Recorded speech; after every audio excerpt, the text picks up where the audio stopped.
बहुत समय पहले की बात है। एक राजा को उपहार में किसी ने बाज के 2 बच्चे भेंट किए। वे बड़ी ही अच्छी नस्ल के थे और राजा ने कभी इससे पहले इतने शानदार बाज नहीं देखे थे। राजा ने उनकी देखभाल के लिए एक अनुभवी आदमी को नियुक्त कर दिया। जब कुछ महीने बीत गए तो राजा ने बाजों को देखने का मन बनाया और उस जगह पहुंच गए जहां उन्हें पाला जा रहा था। राजा ने देखा कि दोनों बाज काफी बड़े हो चुके थे और अब पहले से भी शानदार लग रहे थे। राजा ने बाजों की देखभाल कर रहे आदमी से कहा, मैं इनकी उड़ान देखना चाहता हूं, तुम इन्हें उड़ने का इशारा करो। आदमी ने ऐसा ही किया।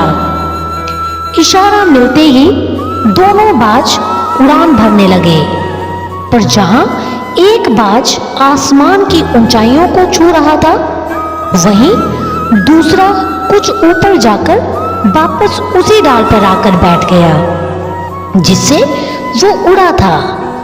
ये देख राजा को कुछ अजीब लगा। क्या बात है, जहां एक बाज इतनी अच्छी उड़ान भर रहा है, वहीं ये दूसरा बाज उड़ना ही नहीं चाह रहा। राजा ने सवाल किया, जी हजूर, इस बाज के साथ शुरू से ही यही समस्या है, वो इस डाल को छोड़ता ही नहीं। राजा को दोनों ही बाज प्रिय थे और वो दूसरे बाज को भी उसी तरह उड़ता देखना चाहते थे।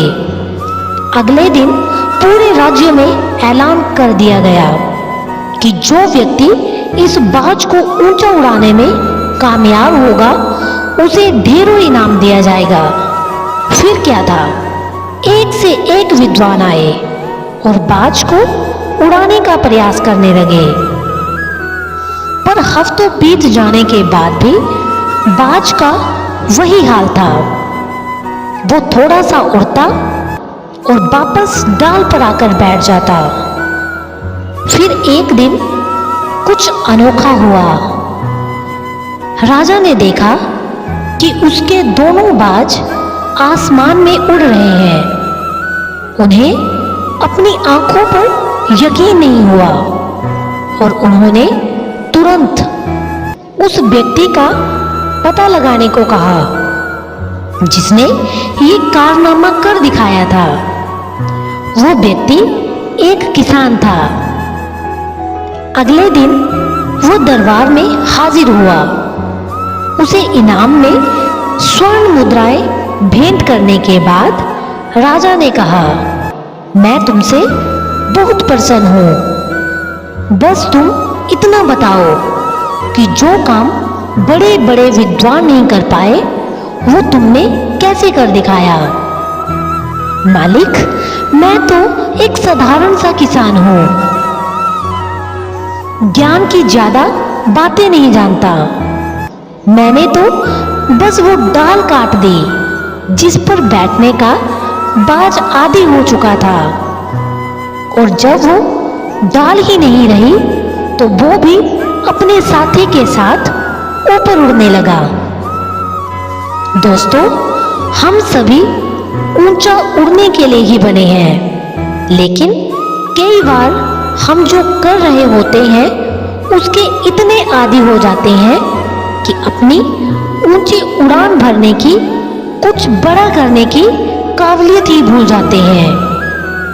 यदि आप भी सालों से किसी ऐसे ही काम में लगे हैं जो आपके सही पोटेंशियल के मुताबिक नहीं है, तो एक बार जरूर सोचिए, कहीं आपको भी उस डाल को काटने की जरूरत तो नहीं जिस पर आप बैठे हुए हैं।